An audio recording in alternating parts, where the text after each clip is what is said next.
जय सियाराम। म युवा ज्योतिष तथा वास्तु रिसर्चर र सँगसँगै तन्त्र एक्सपर्ट हजुरहरूको अगाडि फेरि एउटा सानो कुरा लिएर उपस्थित भइसकेको छु। धेरै मानिसहरूलाई केतु ग्रह भन्ने बित्तिकै मान्छेहरू डराउनुहुन्छ।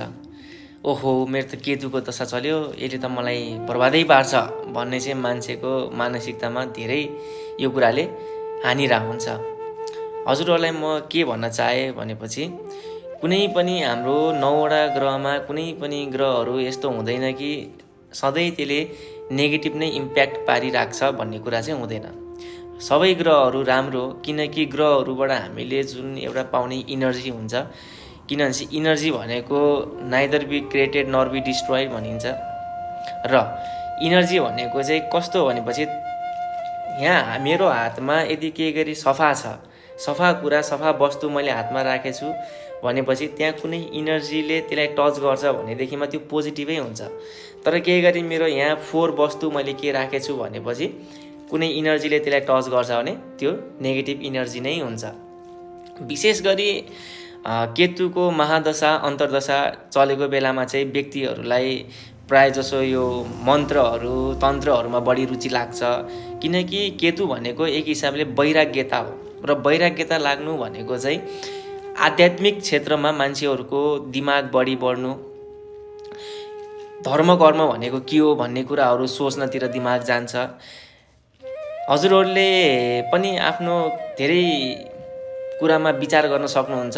यदि तपाईँहरूको केतुको महादशा अन्तर्दशा प्राणदशा सूक्ष्म दशासम्म प्रत्यन्तर दशासम्म तपाईँको केतुको केही गरी दशा आएको छ भनेदेखिमा चाहिँ हजुरहरूले मोबाइल खोलेर रिलहरू हेर्नुभयो भने त्यो केतुको टाइम पिरियडसम्म प्रायः जसो तपाईँहरूको मोबाइलमा पनि यस्तो ब्ल्याक म्याजिकहरूको भिडियोहरू पनि धेरै आइरहेको हुन्छ।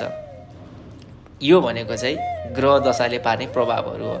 अब केतु ग्रहले तपाईँहरूलाई पोजिटिभ रिजल्ट दियोस्, सकारात्मक ऊर्जा प्रदान गरोस्, नेगेटिभिटीहरू केही पनि नलिएर आओस् भन्ने चाहनुहुन्छ भने यसको लागि तपाईँहरूले गर्ने भनेको विशेष गरी घरमा केतकीको फुल लिएर आएर राख्नुभयो भने त्यसले तपाईँलाई मात्रै नभएर पुरै परिवारलाई नै केतु ग्रहको चाहिँ सकारात्मक फल त्यसले प्रदान गराउँछ र नेगेटिभिटीबाट त्यसले बचाउँछ। धेरै कुराहरू ख्याल गर्नुपर्ने हुन्छ। केतुको दशा अन्तर्दशा चलेको बेलामा यस्तो खोला किनारातिर गएर टाइम स्पेन्ड गर्नुहोला, पानीको नजिक नजानुहोला, अलि टाढै बसेर इन्भाइरोमेन्टलाई इन्जोय गर्नुहोला। केतुको दशा चलेको बेलामा चाहिँ जमिन छोड्नुपर्छ भन्ने धेरै कुराहरू सुन्नमा पनि आउँछ। विशेष गरी ट्रेकिङ गर्न जानुहोला। यस्तो गर्नुभयो भने यसबाट धेरै कुराको पोजिटिभिटीहरू आउँछ, नेगेटिभिटीहरू धेरै कम हुँदै जान्छ। हजुरहरूलाई तन्त्र सँगसँगै ज्योतिष सम्बन्धी भिडियोहरू हेरिराख्न मन लाग्छ, नयाँ नयाँ कुराको जिज्ञासाहरू लागिरहेको छ भनेदेखिमा मलाई फलो गर्नुहोला, लाइक गर्नुहोला र कमेन्ट गर्नुहोला। विदेशमा रहनु भएका जतिहरूले मलाई व्हाट्सएपबाट कन्ट्याक्ट गरेर अनलाइन थ्रुबाट ज्योतिष सँगसँगै तन्त्रको पनि परामर्श लिन सक्नुहुनेछ। र नेपालमै हुनेहरू जतिले चाहिँ अनलाइनबाट पनि जोडिन सक्नुहुन्छ, फिजिकल्ली मलाई भेटेर परामर्श पनि लिन सक्नुहुनेछ। डिप्रेसन, एन्जाइटी लगायत धेरै विभिन्न बाधाहरूबाट हजुरहरू ग्रसित हुनुहुन्छ, समस्याको समाधान पाउनु भएको छैन भने हजुरहरूलाई म फेरि पनि यस श्री वैद्यधाम सङ्कटमोचन महाबली हनुमानजीको दिव्य दरबारमा हजुरहरूलाई म आमन्त्रण गर्दछु। आउनुहोला, भक्तिभावका साथ आउनुहोला। हनुमानजीले अवश्य पनि हजुरहरू सम्पूर्णलाई कृपा गर्नुहुन्छ, आशीर्वाद दिनुहुन्छ। हजुरहरूको सम्पूर्णको समस्याको समाधान अवश्य पनि हुनेछ। जय सियाराम, जय श्री राधे।